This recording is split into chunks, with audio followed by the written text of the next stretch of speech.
दोस्तों गाइस, आज इस वीडियो के अंदर मैं आपको बताऊंगा कैसे स्प्रिंग बूट के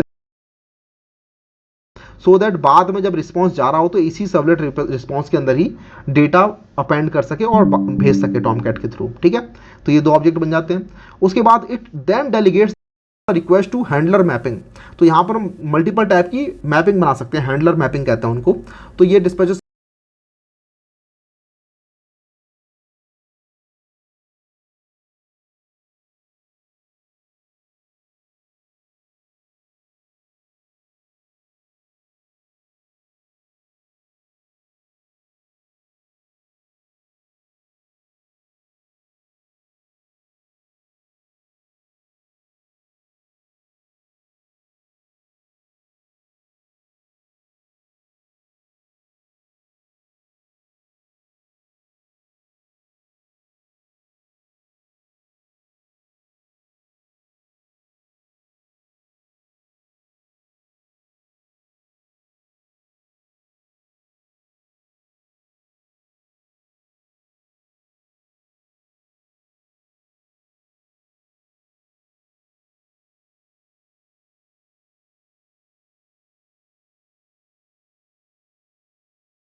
good evening everyone.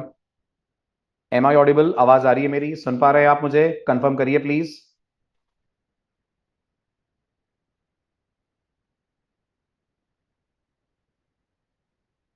Good evening everyone, am I Audible?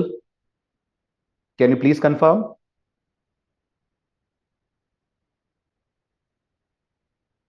Very good. चलिए तो अब बढ़ते हैं। आज बात होगी स्प्रिंग बूट के लेक्चर 2 के बारे में। ठीक है, तो अपन ने फर्स्ट लेक्चर में स्प्रिंग बूट का इंट्रोडक्शन पढ़ लिया था। आपने ये भी पढ़ लिया था स्प्रिंग बूट अपने आप में क्या है, सबसे इंपॉर्टेंट स्प्रिंग बूट क्या नहीं है ये भी पढ़ लिया था। स्प्रिंग बूट स्प्रिंग का रिप्लेसमेंट नहीं है, वो स्प्रिंग का ऑल्टरनेट नहीं है, वो एक टूल है जो आपके लिए स्प्रिंग से इंटरेक्ट करना ईजी बना देता है, आसान बना देता है।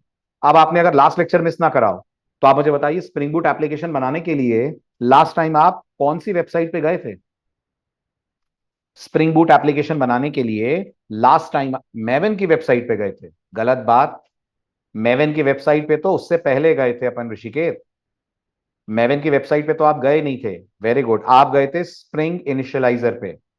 Got it? वहां जाकर आपने अपनी स्प्रिंग बूट एप्लीकेशन बनाई थी, और बनाने के बाद फिर उसकी जिप फाइल डाउनलोड करी थी, फिर उसको एज अ इंपोर्ट करा था मेवन प्रोजेक्ट, और तब जाके आपका स्प्रिंग बूट कोड चला था।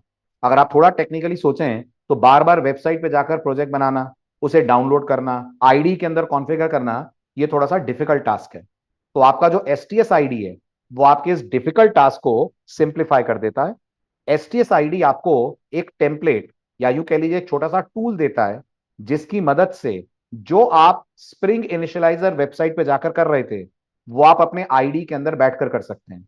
I repeat my words, STS ID आपको एक छोटा सा टूल देता है जिसकी मदद से जो आप spring initialiser ID sorry website पे जाके कर रहे थे वो काम अब आप अपने आईडी में बैठकर भी कर सकते हैं। और इस छोटे से टूल का नाम क्या है?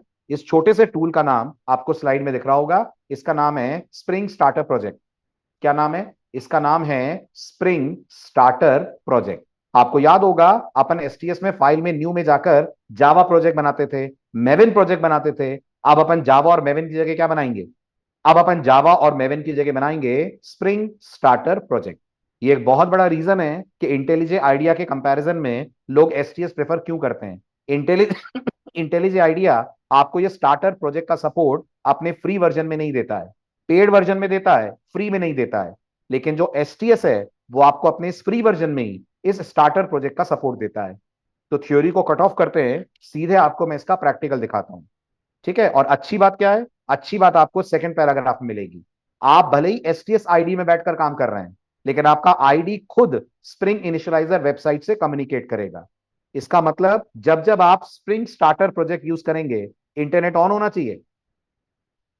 यस, आपका इंटरनेट ऑन होना चाहिए, क्योंकि spring starter project internally spring initialiser website से ही कम्युनिकेट करके आपको प्रोजेक्ट बनाकर देगा।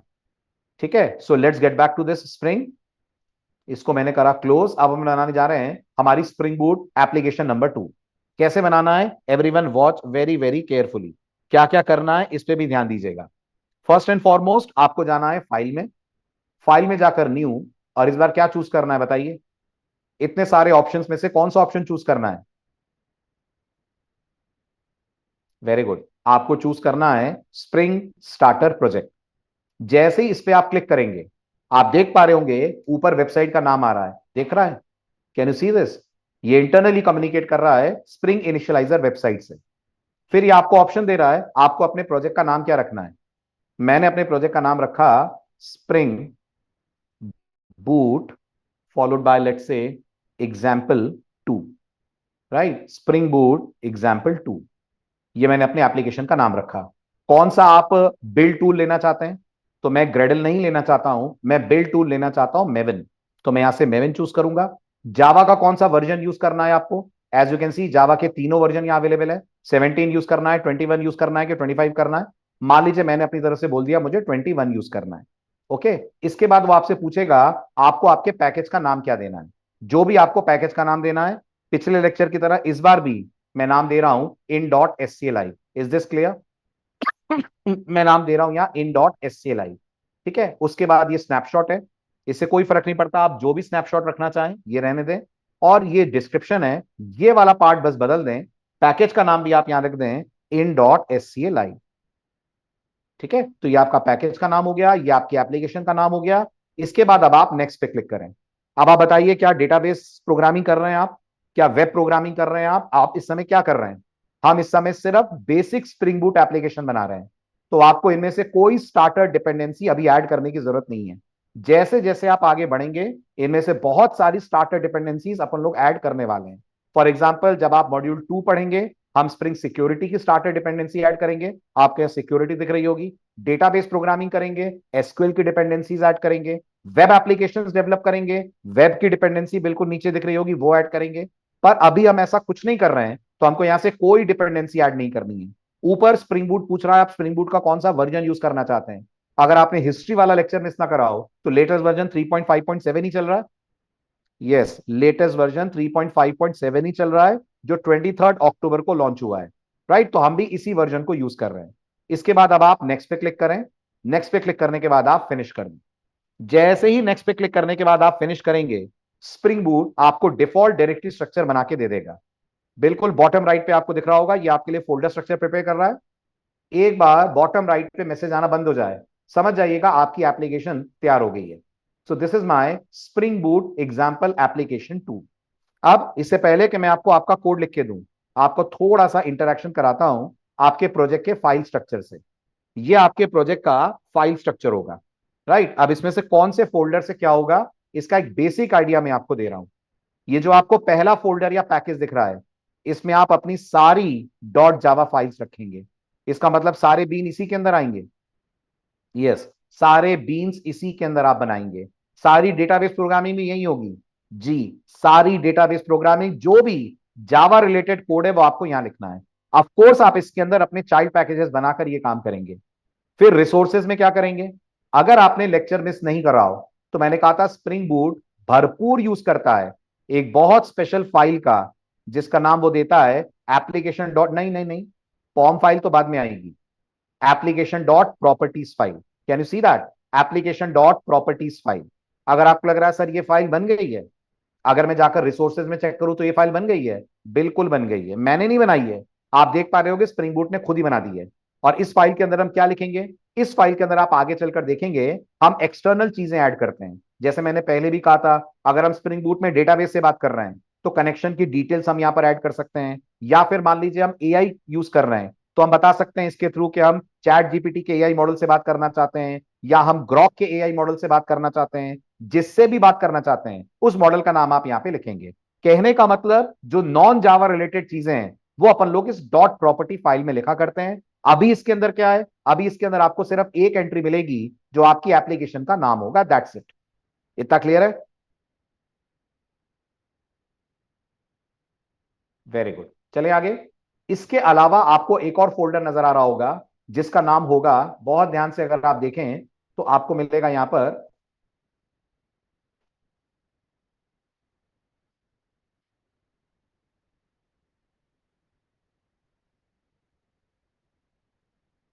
यहां चेक करिए, ये एक आपका जावा हो गया, ये आपका रिसोर्सेज हो गया। एक टेस्ट फोल्डर मिलेगा जिसपे हम लोग ज्यादा बातचीत नहीं करेंगे, क्योंकि इसकी जरूरत हमें तब पड़ेगी जब हम लोग टेस्ट केसेस बनाएंगे। इसके अलावा आप देखेंगे आपको एक फोल्डर मिलेगा आगे चलकर, जिसके अंदर आपको HTML फाइल, जावास्क्रिप्ट फाइल, ये सब लिखने को दी जाएंगी। अगर आप वेब एप्लीकेशन बनाएंगे तो स्प्रिंग बूट आपको ये पर्टिकुलर फोल्डर भी ऑटोमेटिकली बना के देगा। अभी मैंने स्प्रिंग बूट में वेब एप्लीकेशन नहीं बनाई है, तो मुझे ये पर्टिकुलर फोल्डर स्प्रिंग बूट की तरफ से नहीं मिल रहा है। अभी मुझे मिल रहे हैं 3 बेसिक फोल्डर, आप देख पा रहे होंगे। एक बेसिक फोल्डर मुझे मिल रहा है जावा वाला, एक बेसिक फोल्डर मुझे मिल रहा है रिसोर्सेज वाला, और एक बेसिक फोल्डर मुझे मिल रहा है टेस्ट वाला। जावा वाले को अगर आप थोड़ा सा एक्सपैंड करें तो इसके अंदर आपको आपकी मेन फाइल नजर आएगी, जहां से स्प्रिंग बूट आपकी एप्लीकेशन को रन करना स्टार्ट करेगा। तो हमेशा याद रखिए, जब भी स्प्रिंग बूट एप्लीकेशन स्टार्ट होगी, it will always start from this particular file, और इसके अंदर वही मेथड होगा जो हर जावा एप्लीकेशन में सबसे पहले चलता है। The method name is main. बस आप थोड़ा सा अंदर की तरफ कोड देखें तो कुछ बदला बदला, कुछ नया नया टाइप का कोड दिख रहा होगा। अपन लोगों को आदत है कि मेन के अंदर अपन कंटेनर स्टार्ट करते हैं, फिर उसके बाद अपन गेट बीन कॉल करते हैं। वो सब आपको यहाँ कुछ नहीं दिख रहा है, वो सब पर्दे के पीछे हाइड हो गया है। बताऊंगा मैं आपको वो सारी चीजें आपके कोड के अंदर कहां दिख रही हैं। अभी आप अपने प्रोग्राम के बारे में बस इतना बात याद रखें कि जब भी स्प्रिंग बूट में एप्लीकेशन बनाएंगे, स्प्रिंग बूट आपको एक मेन क्लास बना के देगा, उस मेन क्लास के अंदर एक मेन मेथड देगा, और यहीं से आपके प्रोग्राम का एग्जीक्यूशन स्टार्ट होगा। इतना क्लियर है? ठीक है। अपार्ट फ्रॉम दिस आपको और क्या मिल रहा है? अपार्ट फ्रॉम दिस आपको मेवन डिपेंडेंसीज मिल रही हैं। ठीक है, अब आप नोटिस करिए, क्या स्प्रिंग की सारी स्प्रिंग की सारी डिपेंडेंसीज आ गई हैं? As you can see, spring की स्टार्टर डिपेंडेंसीज आ गई हैं, स्प्रिंग बूट आ गया है, बीन्स आ गया है, ये सब अपने आप स्प्रिंग बूट ने ऐड कर दिया है। और मैंने क्या बोला है स्प्रिंग को? मैंने कोई भी स्टार्टर अपनी तरफ से ऐड नहीं करा है, सिर्फ एक basic starter pack automatically pom.xml में ऐड हो गया है, और मुझे आप लोगों से उसका नाम चाहिए। मैं आपके सामने pom.xml खोल रहा हूं, ढूंढ कर देखिए ध्यान से, बताइए क्या इसके अंदर कोई बेसिक स्टार्टर पैक दिख रहा है? Can you see a basic starter pack जो स्प्रिंग बूट ने ऐड कर दिया है? अगर आप देख पा रहे हैं तो उसका नाम टाइप करें।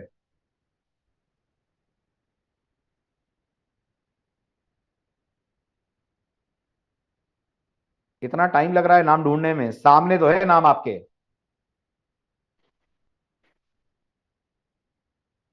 ना ना ना, ये रहा स्टार्टर, इसको बोलते हैं स्प्रिंग बूट स्टार्टर।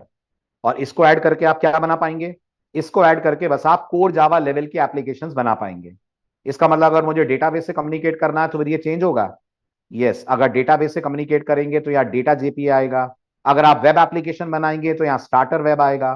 बट अभी हम लोग क्या बना रहे हैं? अभी हम लोग सिंपल कोर जावा एप्लीकेशन बना रहे हैं, तो यहाँ पर सिर्फ एक स्टार्टर पैक आ रहा है, which is spring boot starter. इतना भी क्लियर?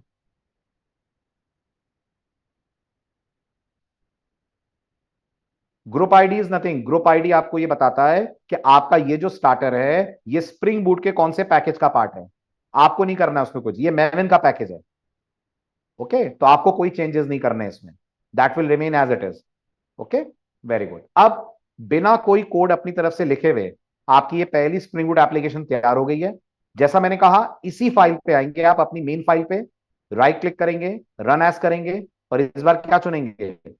इस बार क्या चुनेंगे? Rather than Java application, will go for run as spring boot application. जैसे ही इसको सेलेक्ट करेंगे, एप्लीकेशन स्टार्ट हो जाएगी। यस, जैसे इसको सेलेक्ट करेंगे एप्लीकेशन स्टार्ट हो जाएगी, और आप देख पा रहे होंगे आपको आपके एप्लीकेशन का बेसिक लेवल का मिल गया होगा आउटपुट। यहां तक कोई डाउट, कोई सवाल तो पूछिए। क्लियर है? स्प्रिंग स्टार्टर प्रोजेक्ट यूज करना आ गया? जल्दी जल्दी बोले फटाफट, एवरीवन प्लीज बी इंटरैक्टिव। चलें आगे, आ गया? Very good. अब अपन पोस्टमार्टम करते हैं इस पर्टिकुलर पीस ऑफ कोड का, लाइन नंबर 6 से लेकर लाइन नंबर 13 तक। Can we maximise? Okay, internal code बोल रहे हैं आप? इंटरनल कोड, यस, ये रहा। Is it okay now? Fine, very good. अब इस पूरे कोड को अपन करते हैं एनालाइज। सबसे पहले तो याद रखिए, जावा की ही तरह स्प्रिंग बूट एप्लीकेशंस भी कहां से रन होना स्टार्ट होती हैं? जावा की ही तरह स्प्रिंग बूट एप्लीकेशन भी स्टार्ट होती है मेन से।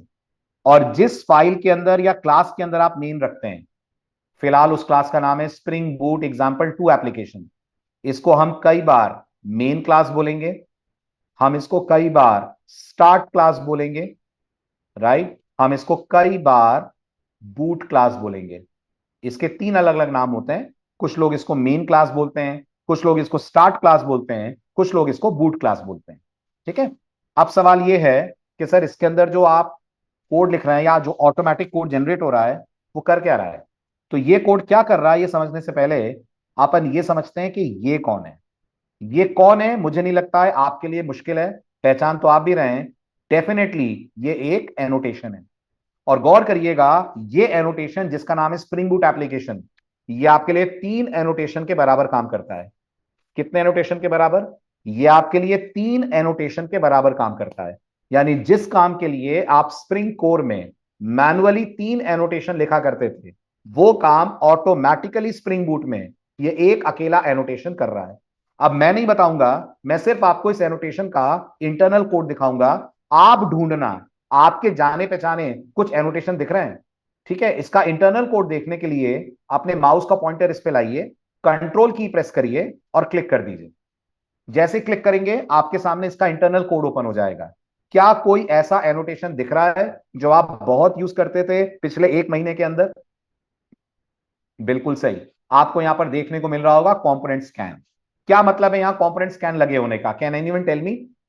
यहां कंपोनेंट स्कैन लगे होने का क्या मतलब है? यहां कंपोनेंट स्कैन लगे होने का यह मतलब है कि जिस पैकेज में ये वाली क्लास है, याद है ना आपको, जिस पैकेज में ये वाली क्लास है, अगर उस पैकेज के अंदर, पैकेज पैकेज बिल्कुल सही ऋषिकेश, अगर उस पैकेज के अंदर मैं कोई और चाइल्ड पैकेज भी बनाऊंगा, तो क्या स्प्रिंग बूट उसको बीन क्लास मानकर इंस्टेंशिएट करेगा?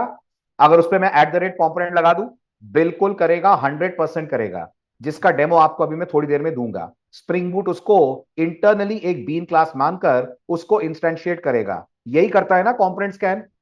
कंपोनेंट स्कैन बताता है कौन से क्लास पाथ की क्लासेस को स्कैन करना है। Got it? दूसरी चीज, अगर आप थोड़ा सा और एक्सप्लोर करें, अपन स्प्रिंग बूट कॉन्फ़िगरेशन के अंदर चलते हैं। क्या इसके अंदर आपको कोई जाना पहचाना एनोटेशन दिख रहा है? यस, दिख रहा है, कॉन्फ़िगरेशन एनोटेशन दिख रहा है। इसका मतलब क्या ये कॉन्फ़िगरेशन क्लास भी है? हाँ, ये कॉन्फ़िगरेशन क्लास भी है। इसका मतलब क्या इसके अंदर मैं @बीन लगाकर बीन ऑब्जेक्ट बनवा पाऊंगा? बिल्कुल बना पाएंगे। आप अगर इस क्लास के अंदर कोई मेथड बना दें जो एक बीन ऑब्जेक्ट रिटर्न करे, तो क्या स्प्रिंग बूट उस मेथड को अपने आप कॉल करेगा? 100% स्प्रिंग बूट उस मेथड को अपने आप कॉल करेगा। आई होप मेरी बात समझ आ रही होगी आपको, है ना? Very good. अब आपको लगेगा सर तीसरा कौन है? तीसरा वो एनोटेशन है जो स्प्रिंग बूट के लिए बहुत जरूरी है। पहचानिए कौन सा? तीसरा वो एनोटेशन है जो स्प्रिंग बूट के लिए बहुत जरूरी है, और वो है एनेबल ऑटो कॉन्फ़िगरेशन। आपको याद होगा, नहीं, एनेबल ऑटो कॉन्फ़िगरेशन ऋषिकेश, मैंने आपसे बोला था स्प्रिंग बूट आपके लिए चीजें ऑटो कॉन्फ़िगर करता है।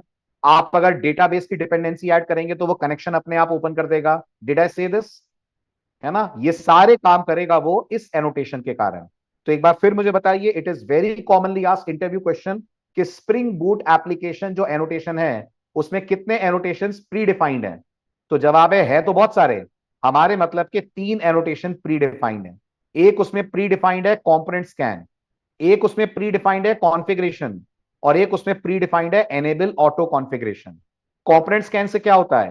कंपोनेंट स्कैन का मतलब है इस पैकेज के अंदर अगर आप कोई चाइल्ड पैकेज बनाते हैं, फॉर एग्जांपल मैं इस पैकेज के अंदर जाकर क्रिएट करता हूं बीन्स नाम का पैकेज, in.sclive.beans, और बीन्स के अंदर मान लीजिए मैं एक स्टूडेंट क्लास बनाता हूं जिसके ऊपर मैं @कंपोनेंट लगा देता हूं, तो क्या स्प्रिंग बूट इस स्टूडेंट क्लास को बीन का दर्जा देगा? बिल्कुल देगा। ये ऑटोमेटिकली इसको बीन मान लेगा, इसका ऑब्जेक्ट भी क्रिएट कर देगा। ये करता है कंपोनेंट स्कैन। कॉन्फ़िगरेशन क्या कहता है? कॉन्फ़िगरेशन ये कहता है कि ये जो हमारी क्लास है, इस क्लास के अंदर अगर हमने कोई मेथड बनाया जिसके ऊपर हमने लगा दिया @बीन, तो स्प्रिंग बूट इसे भी एक बीन मेथड मानकर अपने आप इसको कॉल कर लेगा जब भी अपन लोगों को बीन की जरूरत पड़ेगी। ये भी क्लियर हुआ? ठीक है। Last but not the least, enable auto configuration क्या करता है? Enable auto configuration spring boot को यह बताता है कि जो pom.xml में डिपेंडेंसीज ऐड हुई हैं, जो pom.xml में डिपेंडेंसीज ऐड हुई हैं, उनके अनुसार कुछ चीजें ऑटोमेटिक कॉन्फ़िगर कर दो। जैसे मैंने आपसे कहा, आप डेटाबेस की डिपेंडेंसी ऐड करेंगे, वो कनेक्शन ऑटोमेटिकली कॉन्फ़िगर कर देगा। आप एआई रिलेटेड मॉडल की डिपेंडेंसी ऐड करेंगे, वो automatically AI related configuration set कर देगा। ये सब आपको मैन्युअली करने की आवश्यकता नहीं पड़ेगी। कुछ कुछ आ रहा है समझ? तीनों एनोटेशंस का पर्पस क्लियर हो रहा है? Very good. अब जो मैंने समझाया, बहुत इंपॉर्टेंट इंटरव्यू क्वेश्चन है, इसके लिए मैंने पॉइंट्स लिख दिए हैं। Please go through these points और मुझे बताइए, are these points clear to you?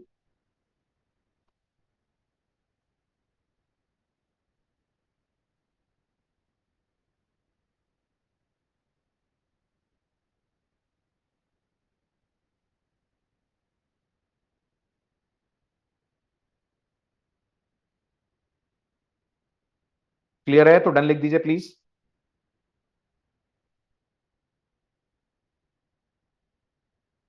Done, clear है?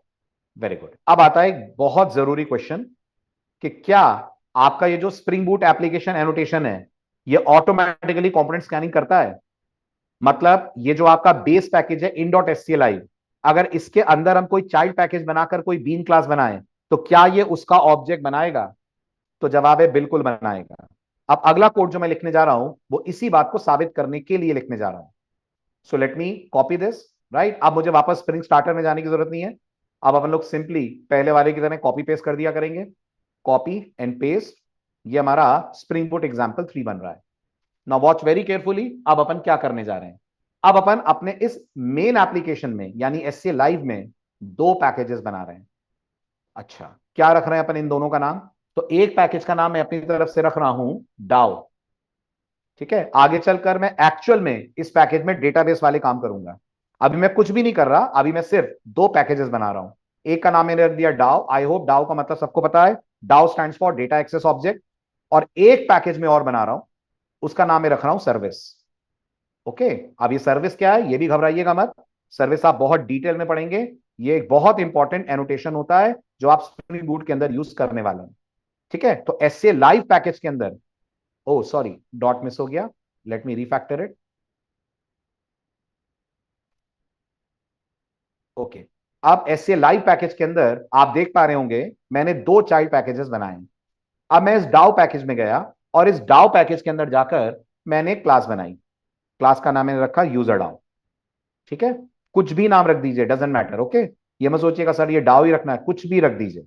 और यूजर डाउ के अंदर मैंने सिर्फ एक कंस्ट्रक्टर प्रोवाइड करा ताकि मुझे मालूम तो चले कि यूजर डाउ का ऑब्जेक्ट बन गया है। और अंदर मैंने कहा system dot out dot println user DAO been created. ठीक है, लेकिन आपको पता है ऐसा लिखने से तो बीन बनेगा नहीं। बीन बनवाने के लिए मुझे इसको डेजिग्नेट किससे करना पड़ेगा? बीन बनवाने के लिए मुझे इसको डेजिग्नेट करना पड़ेगा एज कंपोनेंट क्लास। तो मैंने इसके ऊपर लगा दिया @कंपोनेंट। इसी तरह से मैं आता हूं अपने सर्विस पैकेज में और मान लीजिए मैं एक क्लास बनाता हूं जो आगे चलकर हम ईमेल से इंटरेक्ट करने के लिए यूज करेंगे। और मैंने यहां लग दिया ईमेल सर्विस। इसके अंदर मैंने क्या करा? इसके अंदर आकर मैंने कहा पब्लिक ईमेल सर्विस। ठीक है, ये मेरा ईमेल भेजने वाला बीन है मान लीजिए। या मैंने कहा system dot out dot println, और या मैंने कहा email service bean created. Email service bean created dot dot dot. ठीक है, इसके ऊपर भी मैंने लिख दिया @कंपोनेंट। बल्कि @कंपोनेंट भी नहीं लिखूंगा मैं। आज आपकी मुलाकात एक नए एनोटेशन से कराता हूं। मैं लिखूंगा यहां पर @सर्विस। ठीक है, राइट। अब आते हैं अपन अपनी मेन क्लास के अंदर। ठीक, अपनी मेन क्लास को अपन रन करते हैं। अपन ने कहीं भी स्प्रिंग बूट को बोला है कि इनके ऑब्जेक्ट्स बनाने हैं, ईमेल सर्विस के और यूजर डाउ के? नहीं बोला है। कोई कंपोनेंट स्कैन मैंने अपने हाथों से नहीं लिखा है। कहीं मैंने अपने हाथों से ऑब्जेक्ट बनाने के लिए नहीं कहा है। कहीं मैंने गेट बीन भी नहीं कॉल करा है। ठीक है, now let's run this application. बस इसका एग्जाम्पल 2 नाम, इसको मैं बदलना चाहूंगा। तो उसको नाम बदलने के लिए राइट क्लिक करके आप आएंगे रिफैक्टर, रीनेम, और नाम कर दीजिए एग्जाम्पल 3। इससे कम से कम जो आपको आउटपुट्स दिखेंगे उसमें सही नाम आएगा। नहीं तो आप कंफ्यूज होंगे, हम थर्ड एग्जाम्पल रन कर रहे हैं, आउटपुट में 2 क्यों आ रहा है। ठीक है, और एक काम करिए, अपनी प्रॉपर्टीज में जाइए, वहां भी नाम इसका 3 कर दीजिए। ठीक है, ये सब करना जरूरी है? कोई जरूरी नहीं है। ये नाम चेंज करना कोई जरूरी नहीं है, लेकिन कर देंगे तो जो लॉग्स प्रिंट होंगे, लॉग्स मतलब यहाँ टर्मिनल पे जो मैसेजेस प्रिंट होंगे, वो आपको कंफ्यूज नहीं करेंगे। ठीक है, अब अपन आते हैं एग्जाम्पल 3 में। एग्जाम्पल 3 को अपन करते हैं run. Look at the output जो डिस्प्ले होगा। एज यू कैन सी, मैंने कुछ नहीं कहा और ये स्प्रिंग बूट के किसका नतीजा है, किस कारण से ये दोनों बीन बन गए हैं? ये नतीजा है कंपोनेंट स्कैन का। That's because of the component scan annotation, जो इस स्प्रिंग बूट एप्लीकेशन एनोटेशन के अंदर ऑटोमेटिकली स्प्रिंग बूट की टीम ने हिडन रखा हुआ है। तो कोई भी पैकेज जो एससीए लाइव का चाइल्ड होगा, उस पैकेज के अंदर बनाई गई क्लासेस को स्प्रिंग बूट क्या करने वाला है? उस पैकेज के अंदर बनाई गई क्लासेस को स्प्रिंग बूट ऑटोमेटिकली इंस्टेंशिएट करने वाला है। शर्त बस एक है, उसके ऊपर एनोटेशन कौन सा चाहिए? शर्त बस एक है, एनोटेशन चाहिए उसके ऊपर @कंपोनेंट, है ना? अब आपको दिमाग में डाउट आएगा, तो सर आपने फिर यहाँ @सर्विस क्यों लिखा? अब जब मैंने आपको कंपोनेंट्स एनोटेशन से मिलवाया था, तो मैंने आपसे कहा था ये जो @कंपोनेंट है, इसके 3 चाइल्ड हैं। कहा था मैंने आपसे कंपोनेंट के 3 बच्चे हैं। क्या आपको वो चाइल्ड याद है? कंपोनेंट के 3 चाइल्ड एनोटेशन होते हैं, याद है? भूल गए? मैंने कहा था इसका एक चाइल्ड एनोटेशन होता है @सर्विस, एक चाइल्ड एनोटेशन होता है @रिपोजिटरी, और एक चाइल्ड एनोटेशन होता है कंट्रोलर, है ना? अब कंट्रोलर से तो मैं आपको मिलाऊंगा वेब एप्लीकेशन में, इसको छोड़ दीजिए। अभी हम बात करते हैं सर ये @सर्विस और ये रिपोजिटरी क्या होता है। तो गौर करिएगा, जिस लेवल पे आप हैं उस लेवल पे आप ये मान लीजिए ये कंपोनेंट जैसा ही काम करने वाले एनोटेशंस हैं। ये हूबहू वही करते हैं जो कंपोनेंट करता है। अब अगला डाउट है, तो सर फिर सर्विस क्यों लिखा आपने? हम सर्विस उन क्लासेस के ऊपर लगाते हैं जिन क्लासेस के अंदर हम अपने बिजनेस लॉजिक से रिलेटेड कोड लिखने जा रहे हैं। बिजनेस लॉजिक मतलब अगर आप कोई एक बैंकिंग एप्लीकेशन बना रहे हैं और आप कोई विड्रॉ या डिपॉजिट का मेथड कहीं कोड करते हैं, तो वो हमेशा सर्विस क्लास के अंदर कोड करा जाना चाहिए। आप कोई लॉगिन एप्लीकेशन बना रहे हैं, लॉगिन का रजिस्ट्रेशन का कोड आप लिखते हैं, तो जिन मेथड्स में आप ये कोड लिखेंगे उन क्लासेस के ऊपर आपको लगाना चाहिए सर्विस एनोटेशन। क्योंकि इंडस्ट्री ये कहती है कि अगर आपकी क्लास एक खास पर्पस को सॉल्व कर रही है, एक पर्टिकुलर काम के लिए यूज हो रही है, और वो पर्टिकुलर काम बिजनेस लॉजिक है, तो आपको उसके ऊपर लगाना ही चाहिए सर्विस। और अगर आपको लग रहा है आपकी क्लास एक जनरल पर्पस काम कर रही है, कोई बहुत स्पेसिफिक काम नहीं कर रही है, तो आप उसके ऊपर लगा सकते हैं कंपोनेंट। इसी तरह से इंडस्ट्री ये कहती है, अगर आप कोई क्लास बना रहे हैं जो डेटाबेस से बात करने वाली है, जिसके अंदर आप वो मेथड बनाने वाले हैं जो डेटाबेस में रिकॉर्ड इंसर्ट अपडेट या डिलीट करेंगे, तो उस क्लास के ऊपर आपको क्या लिखना चाहिए? उस क्लास के ऊपर आपको लिखना चाहिए रिपोजिटरी। ऐसा लिखने से क्या कुछ बहुत स्पेशल हो जाएगा? कुछ नहीं होगा। रिपोजिटरी जिस लेवल पे आप हैं कंपोनेंट ही है, लेकिन ये आपके प्रोग्राम की रीडेबिलिटी को इंप्रोवाइज करेगा। ये बिल्कुल वैसी ही बात है जो आपने बिल्कुल बेसिक लेवल ऑफ प्रोग्रामिंग में सीखी होगी, कि अगर आप किसी भी प्रोग्राम में कोई वेरिएबल बनाते हैं, तो क्या वेरिएबल का नाम उसके काम से मिलना चाहिए? प्रोग्रामिंग का बेसिक ये कहता है कि अगर मैं एक वेरिएबल बना रहा हूं जो सम रख रहा है, तो क्या मुझे उसका नाम सम रखना चाहिए? हाँ, रखना चाहिए। अगर मैं इसका नाम सम की जगह डिफरेंस रख दूंगा, तो क्या ये कोड नहीं चलेगा? चलेगा। लेकिन कल को कोई इस कोड को पढ़ेगा तो उसे समझ में नहीं आएगा कि ये डिफरेंस अपने आप में क्या कर रहा है। ठीक है, इस बारे में मैं और डिटेल में आपसे बात करूंगा जब मैं पहली बार आपको डेटाबेस प्रोग्रामिंग कराऊंगा। और ज्यादा टाइम नहीं है, डेटाबेस प्रोग्रामिंग अगले वीक हमारी आ जाएगी। Very good question Rishikesh. मैं यही बोलने जा रहा था, अगला स्टेटमेंट, कि अगर मैं चाहूं तो सर्विस हटाकर यहां पे कंपोनेंट लिख सकता हूं। अभी के लिए कोई दिक्कत, कोई प्रॉब्लम हमारे कोड में नहीं आने वाली है। नोटिस करिए, मैंने सर्विस उड़ा दिया, कंपोनेंट से उसको रिप्लेस कर दिया। अभी भी अगर मैं अपनी इस एप्लीकेशन 3 को रन करता हूं, मुझे बिल्कुल वैसे ही बीन बनता हुआ दिखेगा जैसे वो मुझे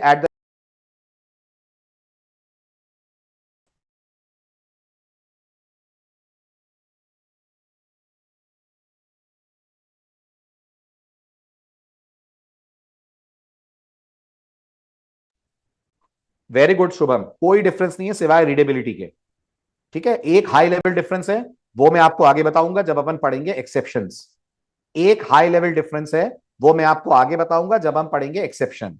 अभी जिस लेवल पे अपन है, कोई डिफरेंस नहीं है, कोई डिफरेंस नहीं है। वेरी गुड अभिषेक, बिल्कुल लिख सकते हैं। लेकिन एज पर इंडस्ट्री स्टैंडर्ड हमें रिपोजिटरी किस पे लगाना चाहिए? एज पर इंडस्ट्री स्टैंडर्ड हमें रिपोजिटरी उन क्लासेस पे लगाना चाहिए जिनका पर्पस हमारे प्रोजेक्ट में किससे बात करना है, जिनका पर्पस हमारे प्रोजेक्ट में डेटाबेस कम्युनिकेशन करना है ना। अगर मैं उल्टा सीधा एनोटेशन इधर से उधर लगाता रहूंगा तो कल को कोई भी मेरे प्रोजेक्ट के अंदर आएगा, उसे समझ ही नहीं आएगा मेरे प्रोजेक्ट का फ्लो। वो सर्विस को देखेगा कंपोनेंट की तरह, कंपोनेंट को देखेगा रिपोजिटरी की तरह, और हेल ऑफ द टास्क उसके कोड के अंदर कंफ्यूजन के हो जाएंगे।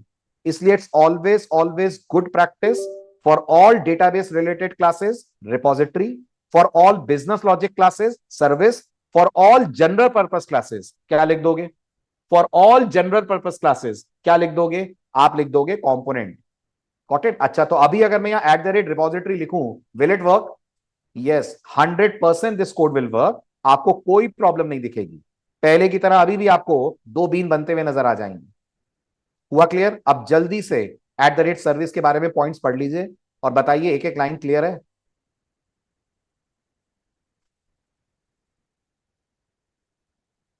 रिपोजिटरी पैटर्न डेटा जेपीए में आएगा शुभम, तब अपन पैटर्न वर्ड की बात करेंगे, अभी अपन एनोटेशन की बात कर रहे हैं।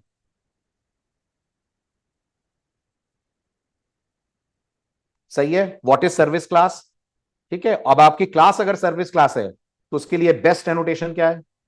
अगर आपकी क्लास सर्विस क्लास है तो उसके लिए बेस्ट एनोटेशन है @सर्विस एनोटेशन। क्या करता है @सर्विस एनोटेशन? सर्विस एनोटेशन भी स्टीरियो टाइप है, कंपोनेंट का स्पेशलाइज वर्जन है, और ये भी वही कर रहा है जो कंपोनेंट एनोटेशन करता है। बस फर्क इतना है कि कोई ह्यूमन अगर आपके कोड को पढ़ेगा तो उसको सर्विस देखकर ये अंदाजा लगाने में वक्त नहीं लगेगा कि इस कोड के अंदर, इस क्लास के अंदर आपने अपने सारे बिजनेस लॉजिक कोड करे हुए हैं। और आप स्प्रिंग बूट में देखेंगे कंपोनेंट बहुत कम यूज होता है, कंपोनेंट ना कंपोनेंट बहुत कम यूज होता है। अधिकतर क्लासेस या तो बिजनेस क्लासेस होती हैं या डेटाबेस से कम्युनिकेट करने वाली क्लासेस होती हैं। तो कंपोनेंट आप 100 में से 10 में देखोगे, जबकि 100 में से 90 प्रोग्राम में आपको सर्विस और रिपोजिटरी एनोटेशन से मिलना होगा। क्लियर है? ठीक है ना। अब एक और से मिलिए। इमेजिन करिए मैंने ये क्लास बनाई जिसका नाम है माई सर्विस। क्या कर रही है ये पर्टिकुलर ई कॉमर्स एप्लीकेशन के लिए क्लास है, और ये कुछ ऑर्डर्स को प्रोसेस कर रही है। क्योंकि ये ई कॉमर्स एप्लीकेशन के लिए ऑर्डर प्रोसेसिंग क्लास है, इसको कल तक, याद करिए, कल तक मैं इसके ऊपर लगाया करता था कंपोनेंट। अब आज से इसके लिए खास एनोटेशन है और मुझे वो लगाना चाहिए सर्विस, क्योंकि ये जनरली सर्विस प्रोवाइड करने वाली क्लास है। इसमें अपन बिजनेस लॉजिक डिजाइन कर रहे हैं। ये भी क्लियर हुआ? ठीक है। अब अगला डाउट जो आप में से बहुत लोगों के दिमाग में था, आपने पूछा, ये उस सवाल का जवाब कि क्या सर्विस और कंपोनेंट में कोई टेक्निकल डिफरेंस है क्या? आई मीन स्प्रिंग बूट की नजरों से देखें तो कोई फर्क है क्या? तो जवाब है कोई टेक्निकल डिफरेंस नहीं है। दोनों एनोटेशंस का काम होता है कि आपकी नॉर्मल क्लास को बीन क्लास बना देना है। बस फर्क इतना है कि अगर आप कंपोनेंट लगाते हैं और सर्विस लगाते हैं, रीडेबिलिटी, जिसको बोलते हैं सिमेंटिक, आपके क्लास के बदल जाते हैं। सिमेंटिक बदल जाते हैं मतलब कंपोनेंट उन पे लगाया जाता है जो जनरल पर्पस क्लासेस होती हैं। जैसे ये पर्टिकुलर क्लास को देखिए, ये पर्टिकुलर क्लास में एक डू समथिंग नाम का मेथड है जो अलग अलग तरह के एक्शंस ले रहा है। I should designate the class as component class. जबकि अगर कोई मैं बिजनेस लॉजिक कोड कर रहा होता तो कंपोनेंट प्रिफर्ड एनोटेशन नहीं था, प्रिफर्ड एनोटेशन था कि मैं यहां पे लगाता सर्विस, जैसा मैंने आपको अभी अभी शोकेस करा। ठीक है। अब आपको इस बात को समझाने के लिए एक एग्जांपल रखता हूं आपके सामने। component class, in order to access methods of this class, do we need, एक minute ऋषिके, in order to access methods of this class we need to di of this component class wherever, yes definitely। अगर इस class के अंदर कोई method है और वो आप कहीं से कॉल करना चाहेंगे तो ऑब्वियस ही बात है आपको इसका ऑब्जेक्ट चाहिए, यस और नो। अगर आपको इसका ऑब्जेक्ट चाहिए तो आपको उसको ऑटो वायर कराना पड़ेगा।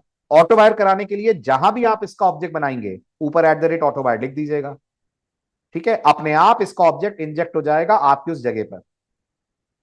हुआ क्लियर? ओके, अपने आप उस रेफरेंस में इसका ऑब्जेक्ट आपको मिल जाएगा, सिंपल एंड स्ट्रेट। वो भी मैं बताऊंगा कहां करेंगे, कैसे करेंगे। क्योंकि एक चीज आपने नोटिस करी, एक चीज आपने नोटिस करी, क्या स्प्रिंग बूट ने इनके बीन्स बना दिए हैं? बना दिए ना। अब याद करो, अपन स्प्रिंग कोर में स्प्रिंग से बीन मांगने के लिए गेट बीन कॉल करते थे। लेकिन गेट बीन किसका मेथड था? तो जवाब है जी कंटेनर का था। लेकिन स्प्रिंग बूट ने तो हमें कंटेनर ही नहीं दिया। कहां है हमारे पास कंटेनर? ये तो एक रन नाम का कुछ अजीब सा मेथड कॉल कर रहा है, कंटेनर कहां है हमारे पास? तो आपको कंटेनर मिलेगा आप चाहेंगे तो, लेकिन कंटेनर से अच्छा है हम ऑटो वायर का सपोर्ट लें।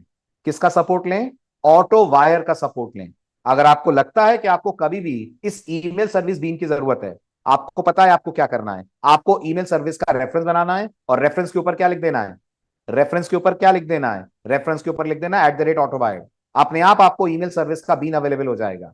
और अगर आपको लगता है नहीं मैं तो पुराने स्टाइल से लेना चाहता हूं, I want to write get bean to get access to that bean, उस केस में आपको रन की रिटर्न वैल्यू को कलेक्ट करना पड़ेगा, वो भी मैं आपको करवाऊंगा, और उससे आपको कॉल करना पड़ेगा गेट बीन। चले आगे, क्लियर है? चलिए अब एक छोटा सा एग्जांपल जो सर्विस और कंपोनेंट का डिफरेंस क्लियर करेगा। ठीक है, पढ़िए फटाफट। इमेजिन करिए आप एक ई कॉमर्स एप्लीकेशन बना रहे हैं जिसमें ऑर्डर को प्रोसेस करने से रिलेटेड जितना भी काम है वो आप एक पर्टिकुलर क्लास के अंदर कर रहे हैं। तो ये कस्टमर के ऑर्डर्स को प्रोसेस करती है, पेमेंट्स को वैलिडेट करती है, टोटल्स निकालती है, कैलकुलेट करती है, ये सारे काम करती है। आपकी अंडरस्टैंडिंग के अनुसार ये क्लास कैसी होनी चाहिए? सर्विस के कंपोनेंट। तो जवाब है ऑब्वियस सी बात है सर्विस। एक ई कॉमर्स एप्लीकेशन में पेमेंट वैलिडेट करना, पेमेंट को ऐड करना, ये बिजनेस लॉजिक ही तो है, और क्या है ये?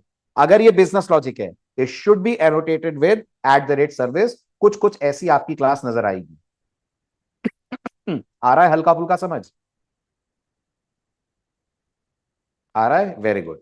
अब अंदाजा लगाइए जो ऑर्डर क्लास है, ये जो आपको यहां ऑर्डर दिख रहा है, क्या ये भी एक बीन होगा? ये जो ऑर्डर आपको दिख रहा है, क्या ये भी अपन बीन मान सकते हैं?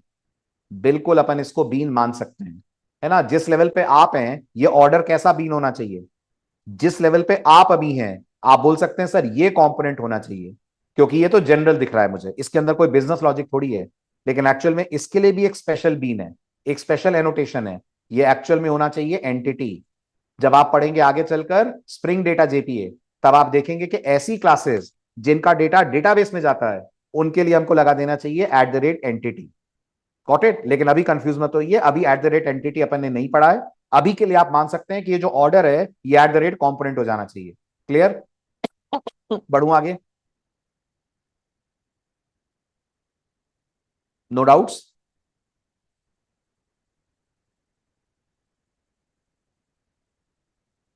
नहीं ऋषिकेत, एंटिटी डेटा जेपीए का एनोटेशन है। ओके, और एंटिटी सीधे मैप करता है जाकर डेटाबेस के रिकॉर्ड से। मतलब आप अगर किसी क्लास के ऊपर @entity लगा दोगे ना, तो स्प्रिंग उस क्लास को देखते हुए टेबल बनवा देगा डेटाबेस में। Got it? और उस क्लास का आप कोई ऑब्जेक्ट बनाओगे तो जाकर टेबल के अंदर रो क्रिएट कर देगा। तो आपका ऑब्जेक्ट जाकर मैप हो जाएगा रो से, आपकी क्लास जाकर मैप हो जाएगी टेबल से, क्लास के अंदर के इंस्टेंस वेरिएबल मैप हो जाएंगे टेबल के कॉलम से। ये कंपोनेंट नहीं करता, ये करता है एंटिटी। Got it? है ना? बट ये तब आएगा जब हम डेटा जेपीए पे जाएंगे, आज से तकरीबन 1.5-2 हफ्ते बाद। ठीक, बढ़े आगे। Very good. अब आइए एक और क्लास से मिलिए। अब मुझे इसी ई कॉमर्स एप्लीकेशन में एक और क्लास बनानी है जिसको मैं अमाउंट भेजूंगा, और वो अमाउंट को फॉर्मेट करके देगी।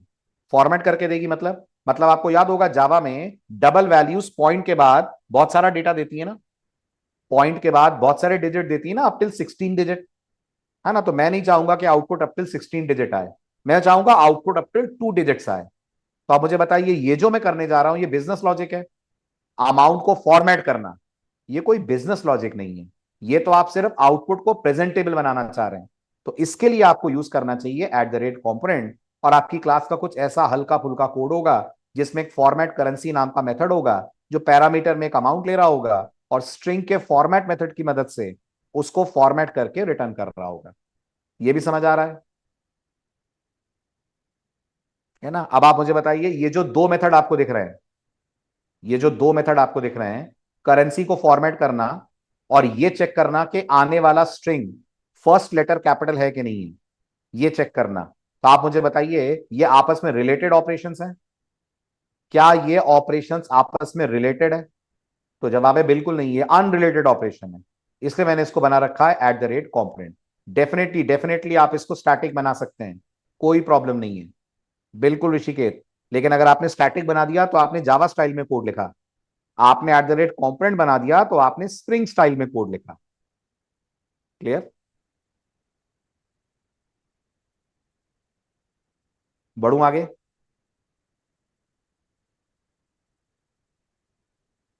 ग्रेट। तो ये हुआ आपका, नहीं, it is not going to load all the method.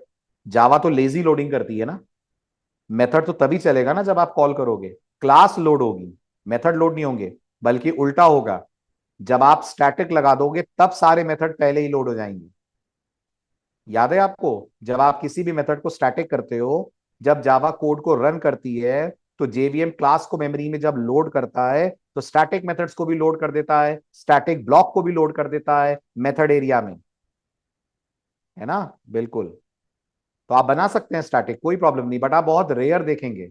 जब आप स्प्रिंग बूट में एक्चुअल प्रोजेक्ट बनाएंगे ना, तब आप सिर्फ 3 एनोटेशन से सबसे ज्यादा डील करेंगे: at the rate entity, at the rate service, at the rate repository. ये कंपोनेंट तो कहीं आएगा ही नहीं ज्यादा। क्लियर? डन। बढ़ू आगे? ठीक। अब जैसे सर्विस है, वैसे ही आता है रिपोजिटरी क्लासेस क्या होती हैं। तो अगर आपने जेडीबीसी प्रोग्रामिंग पढ़ी है, तो जो काम वहां आप डाउ क्लासेस से करवाते थे, डेटाबेस पे रिकॉर्ड इंसर्ट अपडेट डिलीट करने के मेथड्स हम डाउ में रखते थे, स्प्रिंग में वही काम जिन क्लासेस से हम करते हैं, उनको बोल देते हैं हम लोग रेपोजिटरी क्लासेस। उनको हम लोग नाम दे देते हैं रेपोजिटरी क्लासेस। इसका मतलब ये कौन से लेयर पे काम करती हैं? ये डेटा लेयर पे काम करती हैं। घबराइएगा मत, अगला टॉपिक हमारा यही है कि स्प्रिंग एप्लीकेशन में लेयर्स कितनी होती हैं। पर याद रखिएगा, जो लेयर डेटाबेस से बात करती है, उसको हम बोलते हैं डेटा एक्सेस लेयर। और उस लेयर पे जो क्लासेस हम रखते हैं, उन्हें क्या बोलते हैं? उस लेयर पे जो हम क्लासेस रखते हैं, उन्हें हम बोलते हैं रिपोजिटरी क्लासेस।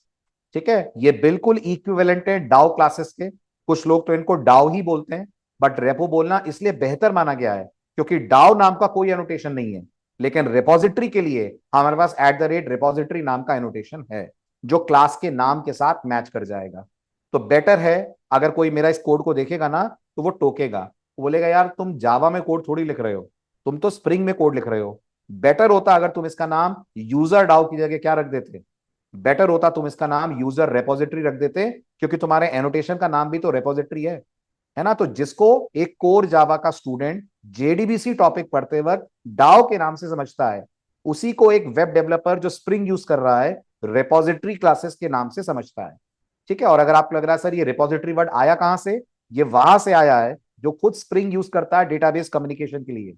और मैंने आपको कल कहा था, जब स्प्रिंग बूट आप यूज करते हैं, spring boot internally hibernate use करता है। Yes, spring boot internally hibernate use करता है, और हाइबरनेट ये नाम यूज करता है रेपोजिटरी क्लासेस। क्लियर? ठीक है, अब मैं आपको रेपोजिटरी क्लास का कोड दिखाता हूं। आपने जेडीबीसी प्रोग्रामिंग करी है, आपको देखते ही जेडीबीसी में डाउ क्लास रिकॉल हो जाएगी। Got it? सिर्फ अंदर का कोड देखिए आप, है ना? क्लास के अंदर क्या है वो सब छोड़ दीजिए, मेथड की बॉडी देखिए। क्या आप डाउ क्लास में ऐसे सेलेक्ट क्वेरी लिखते हो? किसी भी प्रोजेक्ट में डाउ क्लास बनाते हो तो सेलेक्ट क्वेरी लिखते हो, इंसर्ट क्वेरी लिखते हो?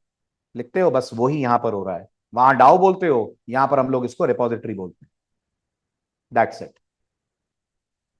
Clear? No doubts, no queries? एक कदम आगे बढ़े और if what to get without query, yes, then आप स्प्रिंग यूज करिए। अगर आपको इतनी भी क्वेरी लिखनी है तो go for spring data JPA. यहां स्प्रिंग डेटा जेपीए नहीं लगा है ना, यहाँ जेडीबीसी टेम्पलेट यूज हो रहा है जिसमें क्वेरी हमें लिखनी पड़ रही है। हम दोनों चीजें करेंगे, हम जेडीबीसी टेम्पलेट्स भी पढ़ेंगे जिसमें क्वेरी हम लिखते हैं, कनेक्शन ओपन क्लोज स्प्रिंग करता है। और अगर आप बोलते हैं क्वेरी भी नहीं लिखनी मुझे, तो सब कुछ स्प्रिंग से ही करवा लो, तो हम यूज करते हैं स्प्रिंग डेटा जेपीए। आप लोग को याद होगा सेकंड लेक्चर में मैंने आपको एक क्लास दिखाई थी जिसमें क्वेरी तक नहीं थी। मैं सिर्फ सेव नाम का मेथड करा था और मैं कहा था रिकॉर्ड सेव हो जाएगा। वो spring data JPA. Yes, JPA query versus SQL query Dheeraj फर्क है। जेपीए क्वेरीज तुम्हारी क्लास के ऊपर काम करती हैं, एसक्यूएल क्वेरीज तुम्हारी टेबल पे काम करती हैं। Okay, JPA queries case sensitive होती हैं, SQL queries non case sensitive होती हैं। पर ये सब अभी क्यों? अभी तो अपन इस टॉपिक पे पहुंचे ही नहीं है ना, तो बाकी सब कंफ्यूज हो जाएंगे, उन्हें समझ ही नहीं आएगा मैं क्या बोल रहा हूं, है ना? जेपीए क्वेरीज को बोलते हैं जेक्यूएल, जेपीए क्वेरी लैंग्वेज, जो पर्टिकुलर जेपीए के लिए बनाई गई है। SQL general purpose query language है, वो ओरेकल, माई एसक्यूएल सभी आरडी में उस पर काम करती है।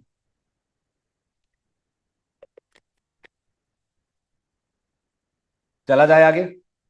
शॉर्ट में मैं आपको बस एक बात बोलना चाहूंगा, क्या आप लोगों को एसपीईएल याद है? क्या आप लोगों को एसपीईएल याद है? स्प्रिंग एक्सप्रेशन लैंग्वेज, जो आपको स्प्रिंग के अंदर बैठकर प्रॉपर्टीज फाइल से डेटा फेच करने में हेल्प करती थी। तो क्या ये जो एसपीईएल लैंग्वेज है, ये स्प्रिंग डेवलपर्स के लिए बनाई गई है कि कोई अगर स्प्रिंग में कोड लिखे तो इस लैंग्वेज को यूज करे और प्रॉपर्टीज फाइल से डेटा पुल करे, है ना? बिल्कुल ऐसे हम स्प्रिंग डेवलपर्स के लिए एक और लैंग्वेज बनाई गई है जिसका नाम है जेपीक्यूएल, जो एसक्यूएल से ज्यादा आसान है। और हम इस जेपीक्यूएल की मदद से अपनी टेबल की जगह अपनी क्लास से इंटरेक्ट करेंगे और हमारे लिए डेटा टेबल से फुल हो जाएगा।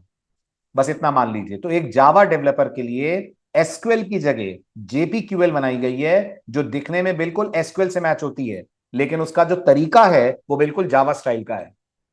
क्लियर? बस इतना ही है जेपीक्यूएल के बारे में। अभी पढ़ेंगे तो फिर डिटेल में बातें आएंगी। चलिए, तो ये हुआ आपका स्प्रिंग बूट और स्प्रिंग के एनोटेशन से इंटरेक्शन। अब मिलते हैं अगले important point, another very important interview question, और वो ये है जो इंटरव्यूअर आपसे सबसे पहले पूछेगा, और वो है कि क्या आप अपनी स्प्रिंग क्लास में, स्प्रिंग बूट की जो मेन क्लास है, उसमें @बीन लगा सकते हैं? आपका क्या कहना है, लगा सकते हैं कि नहीं लगा सकते हैं? तो जवाब है बिल्कुल लगा सकते हैं। क्यों लगा सकते हैं? क्योंकि जो हमारी मेन क्लास है, क्या उस पर कॉन्फ़िगरेशन एनोटेशन लगा हुआ है जो हमें दिख नहीं रहा है लेकिन स्प्रिंग ने इंटरनली लगा रखा है? बिल्कुल लगा हुआ है, बिल्कुल कर सकते हैं आप। राइट? Got it? राइट। अब इसी बात को प्रूव करने के लिए अपन कोड पे आते हैं, एंड वन बाय वन दो एग्जांपल्स मैं आपको करके देता हूं। ठीक है, एक एग्जांपल मैं आपको करके देता हूं, अपन अलग से कॉन्फ़िगरेशन क्लास बनाते हैं, और एक एग्जांपल मैं करके देता हूं, अलग से कॉन्फ़िगरेशन ना बनाकर हम अपनी मेन क्लास को ही कॉन्फ़िगरेशन बनाते हैं। दोनों एग्जांपल्स को ऑब्जर्व कीजिएगा। एक तरीका पुराना, एक तरीका नया। पहले पुराने स्टाइल पे चलते हैं। तो मैंने इसको कॉपी करा, कॉपी करके मैंने पेस्ट करा। ये हमारा एग्जांपल नंबर 4 है। थोड़ा सा रीनेमिंग कर दूं, तो इसको मैंने रीनेम कर दिया और नाम दे दिया spring boot example 4। Finish. Properties में जाकर नाम बदल दिया जिससे हमें आउटपुट में कोई कंफ्यूजन ना हो। ये एग्जाम्पल 4 हो गया हमारा। ठीक है, अब मैं दो चेंजेस करूंगा। पहला चेंज, इसके ऊपर से मैंने रिपॉजिटरी हटा दिया। ठीक है। दूसरा चेंज, ईमेल सर्विस के ऊपर से कंपोनेंट हटा दिया। ठीक है। अब अगर मैं इस कोड को रन करूं, वी ऑल नो बीन्स बनेंगे कि नहीं? अब अगर मैं इस कोड को रन करूं, बीन नहीं बनेंगे, क्योंकि इन क्लासेस के ऊपर आपने वो एनोटेशंस नहीं लगाए। ठीक है। अब मैंने इसी in.sci लाइव के अंदर जाकर एक और पैकेज बनाया। पैकेज का नाम मैंने दिया हमेशा की तरह ऐप कॉन्फिग। सो in.sci live dot app config, ये मेरा पैकेज। फिनिश। और ऐप कॉन्फिग के अंदर मैंने क्या करा, मैंने ऐप कॉन्फिग में जाकर एक ऐप कॉन्फिग क्लास बनाई। परफेक्ट। तो मैंने राइट क्लिक करा, क्लास बनाई ऐप कॉन्फिग। ठीक है। फिनिश करा। ऐप कॉन्फिग में वही कोड लिखा जो हम स्प्रिंग कोर में लिखा करते थे। हालांकि ये मैं यूजलेस काम कर रहा हूं, कोई मतलब नहीं है कि ये काम मैं करूं। ऑलरेडी स्प्रिंग बूट ने मेन क्लास को कॉन्फ़िगरेशन बना रखा है, फिर भी मैं स्प्रिंग कोड स्टाइल में करना चाहता हूं। तो मैंने यहां कहा @कॉन्फ़िगरेशन। ठीक है। @कॉन्फ़िगरेशन के बाद मैंने यहां पर कहा @बीन। ध्यान दीजिएगा, कंपोनेंट स्कैन की जरूरत नहीं है क्योंकि वो ऑलरेडी लिखा हुआ था। याद आ रहा है? ठीक है। तो मैंने यहां लिखा @बीन। @बीन पे मैंने कहा public email service. Very good.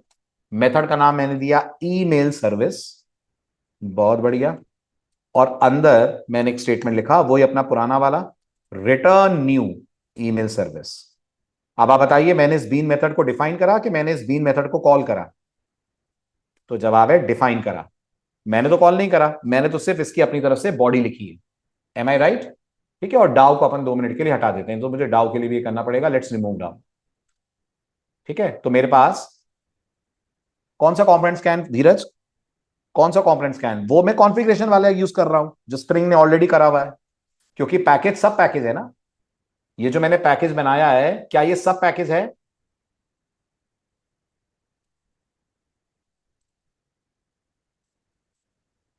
ना? Very good. चलिए, तो ये हमारी ईमेल सर्विस हो गई, हमारी कॉन्फ़िगरेशन क्लास हो गई, ये हमारा बीन इंपोर्ट हो गया, सेव करा मैंने इसको। ठीक है, अब आते हैं अपन एग्जाम्पल 4 में। अगर मैं इस एग्जाम्पल 4 को रन करूंगा तो इस ऐप कॉन्फ़िग के कारण क्या ये मेथड ऑटोमेटिक कॉल होगा? स्प्रिंग मेरे लिए बीन अभी भी बना देगा? यस, स्प्रिंग मेरे लिए अभी भी बीन बना देगा। तो मैंने राइट क्लिक करा, राइट क्लिक करके स्प्रिंग बूट एप्लीकेशन करा, और एज यू कैन सी मुझे ऑटोमेटिक मिल रहा है ईमेल सर्विस बीन क्रिएटेड। आप ये भी कई जगहों पर लोगों को करता हुआ देखेंगे, हम भी बहुत स्पेशल केसेस में इसको करने वाले हैं कि अलग से कॉन्फ़िगरेशन क्लास बनाएं, वहां से कोई बीन हम लोग इंजेक्ट करवाएं। ये भी क्लियर? लेकिन जैसा मैंने आपसे कहा, क्या मेरी मेन क्लास भी इतनी केपेबल है कि वो मेरे लिए बीन बनवा दे? बिल्कुल है। तो अगर आपको बात समझ आ रही है तो इस एग्जांपल 5 में मेन मेन क्लास से बीन बनवाइए। क्या हटा दूं, क्या ऐड कर दूं? क्या हटा दूं, क्या ऐड कर दूं? जवाब होना चाहिए ये मेथड यहां से कट कर दीजिए, ऐप कॉन्फ़िग क्लास को हटा दीजिए, इनफैक्ट इस पूरे पैकेज को ही हटा दीजिए। तो मैंने ये पूरा पैकेज हटा दिया। अपनी मेन फाइल में चलिए, इसको प्रॉपरली रीनेम कर लेते हैं। ये हमारा एग्जाम्पल नंबर 5 है। फिनिश करते हैं, प्रॉपर्टीज में जाते हैं, यहां जाकर इसका भी नाम बदलकर 5 कर देते हैं, सेव करते हैं, यहां आते हैं और वही @बीन वाला कोड यहां कर देता हूं मैं पेस्ट। ऑल्दो मैंने अपनी तरफ से यहां कोई कॉन्फ़िगरेशन नहीं लिखा है, स्टिल एज वी नो ये क्लास एक कॉन्फ़िगरेशन क्लास की तरह काम करेगी, and the moment I run the application, I should get my default bean created, which is email service bean. I hope you got the point. बात समझ आई सबको? ठीक है, अब हम बहुत डिटेल में बात करेंगे इस एक लाइन के बारे में, जो दिखने में जितनी सिंपल है इंटरनली उतनी ही ज्यादा इंटरेस्टिंग है, स्पेशली इंटरव्यू पर्सपेक्टिव से। Annotation config application context. Sir, तो ये ऐप कॉन्फ़िग क्लास के बाद जो पहले एनोटेशन कॉन्फ़िग में जाता था, अब कहां जा रहा है? देखो देखो देखो विकी, होता क्या था? पहले ही होता था क्लास पाथ तुम देते थे, अब क्या है? अब स्प्रिंग ने क्लास पाथ सेट करा हुआ है, और ये मानकर करा हुआ है कि जो भी इन डॉट एस के चाइल्ड हैं वो सब कॉम्पोनेंट स्कैन का पार्ट है, वो सब क्लास पाथ का पार्ट है। तो एक्चुअल में वो स्कैन करेगा इन डॉट एस और उसके सारे चाइल्ड पैकेजेस को। तो क्या ये सर्विस अपने आप में चाइल्ड पैकेज था? क्या ये ऐप कॉन्फ़िग जहां थी वो चाइल्ड पैकेज था इन डॉट एस का? बस इसलिए वो ऑटो स्कैन हो गया। पॉइंट क्लियर हुआ?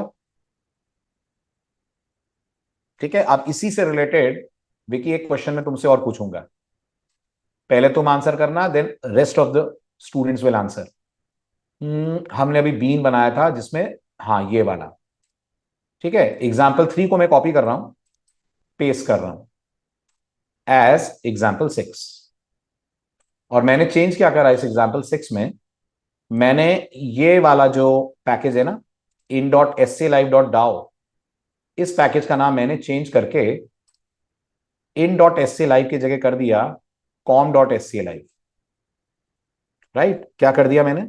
मैंने इसका नाम कर दिया com dot s c live. Okay, com dot s c live के अंदर मैंने अपनी डाओ बनाई, जिसके ऊपर मैंने रेपो लगाया। In dot s c live के अंदर मैंने अपनी सर्विस बनाई। क्लियर है?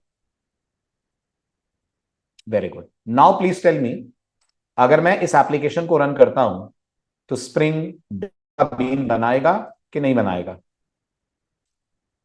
क्या लगता है? वेरी गुड धीरज, नहीं बनाएगा। नहीं बनाएगा स्प्रिंग, लेकिन सर्विस का बनाएगा।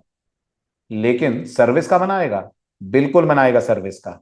इसलिए कि आपने इस पे @कंपोनेंट लगाया है, इसलिए बनाएगा? नहीं, इसलिए बनाएगा क्योंकि वो बेस पैकेज का पार्ट है। और अगर आपको लग रहा है सर ये बेस पैकेज आप किसको बोल रहे हैं, गौर करिए मैं बेस पैकेज किसको बोल रहा हूं। मैं बेस पैकेज इसको बोल रहा हूं, in dot s c live, ये तुम्हारा बेस पैकेज है। क्लियर हुआ मेरा पॉइंट? जो बेस पैकेज के चाइल्ड पैकेज हैं सब ऑटो स्कैन हो जाएंगे। क्लियर? ठीक है, अब रन करो और देखो क्या होता है, कितने बीन बन रहे हैं देखो। सिर्फ ईमेल सर्विस का बीन बना, डाउ का नहीं बना। और एक बार जरा वापस चेंज करके देखो, अगर इसको मैं रिफैक्टर कर दूं और com dot s c live dot DAO को बना दूं in dot s c live dot DAO, अब वापस बनने लग जाएगा बीन। अब अगर मैं इसको रन करूं again, I will get a user DAO bean also. Yes, again I will get a user DAO bean also. So सारी कहानी उस स्टैंडर्ड रूट पैकेज से शुरू होती है जहां तुम्हारी मेन एप्लीकेशन है। जिस जगह मेन एप्लीकेशन है वही बेस पैकेज है।